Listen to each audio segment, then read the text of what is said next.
بە گوێرەی هەواڵێکی فاکس نیوز سەرۆک دۆناڵد ترامپ ڕۆژی یەکشەمە لە وتوێژێکی تەلەفۆنیدا بەو ئاژانسەی ڕاگەیاندووە ئەمریکا لە ڕێگەی کوردەوە چەکی بۆ خۆپیشاندەرانی دژە ڕەژێم لە ئێران ناردووە، بەڵام پێی وایە کوردەکان چەکەکانیان بۆ خۆیان بردووە.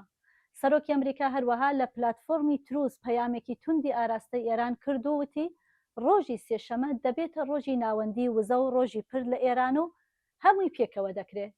سەرۆک ترامپ جارێکی تر زۆر بە زمانێکی تون هوشداری دایە ئێران کە تەنگەی هۆرمۆز بکەنەوە، وتی ئەگەر ئەوە ڕوونەدا دۆزەختان پێشان دەدەین. سەرۆکی ئەمریکا پێشتر هۆشداری بە ئێراندا بوو کە ئەگەر لە 48 کاتژمێری داهاتوودا تەنگەی هۆرمۆز نەکرێتەوە دەواازەی دۆزەخ بەڕووی ڕێژێمی ئێراندا دەکاتەوە. لە پەیامێکی دیکەشدا سەرۆک ترامپ جەختی لەسەر ڕزگارکردنی فڕۆکەوانێکی دیکەی ئەمریکایی کردەوە، وتی ئێمە فڕۆکەوانێکی فڕۆکەی جۆری F-15مان ڕزگار کرد کە بە قورسی بریندار بوو. لە هەواڵێکی دیکەدا هێزی بەرگری ئیسرائیل ڕۆژی یەکشەمە ڕایگەیان نزیکەی 165 تۆپ کە لەلایەن ڕێکخراوی تێرۆریستی حیزبوڵڵاوە هاوێژرابوون لە ناو یان لە نزیک بنکەکانی هێزی ئاشتیپارێزی نەتەوە یەکگرتوەکان لە لوبنان هەڵدراون. لەشکری ئیسرائیل لە پلاتفۆرمی ئێکس ڕایگەیاندووە بە درێژایی شەڕەکە ڕێکخراوی تێرۆریستی حیزبوڵڵا نزیکی خۆی لە بنکە و پێگەکانی یۆنیفیلەوە بەکارهێناوە بۆ ئەنجامدانی چالاکی تێرۆریستی دژی دەوڵەتی ئیسرائیل. ئیسرائیل دەشڵێ ڕێکخراوی تێرۆریستی حیزبوڵڵا بە شێوەیەکی بە بەرنامە یاسا نێودەوڵەتیەکان پێشێل دەکا، هاوکات هێزەکانی نێودەوڵەتی دەخاتە مەترسیەوە و زیان بە کارمەندانی نەتەوە یەکگرتوەکان دەگەیەنێت کە لە ناوچەکەدا کار دەکەن.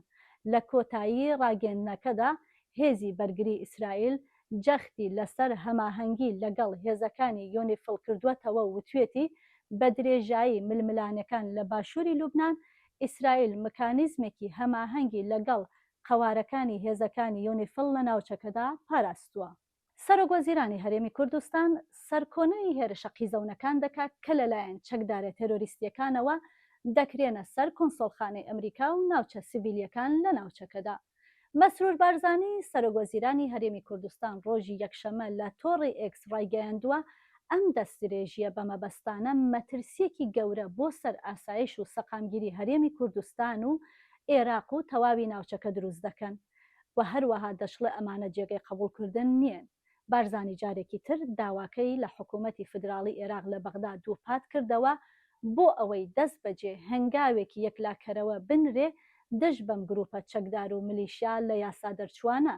دەشڵێ ئەرکی حکوومەتی فدراڵی ئەوەیە کە هەموو ئامرازێک بەکار بهێنێ بۆ پوچەڵکردنەوەی ئەم هێرشە تێرۆریستیانە و بەرپرسیارکردنی ئەنجامدەرانی.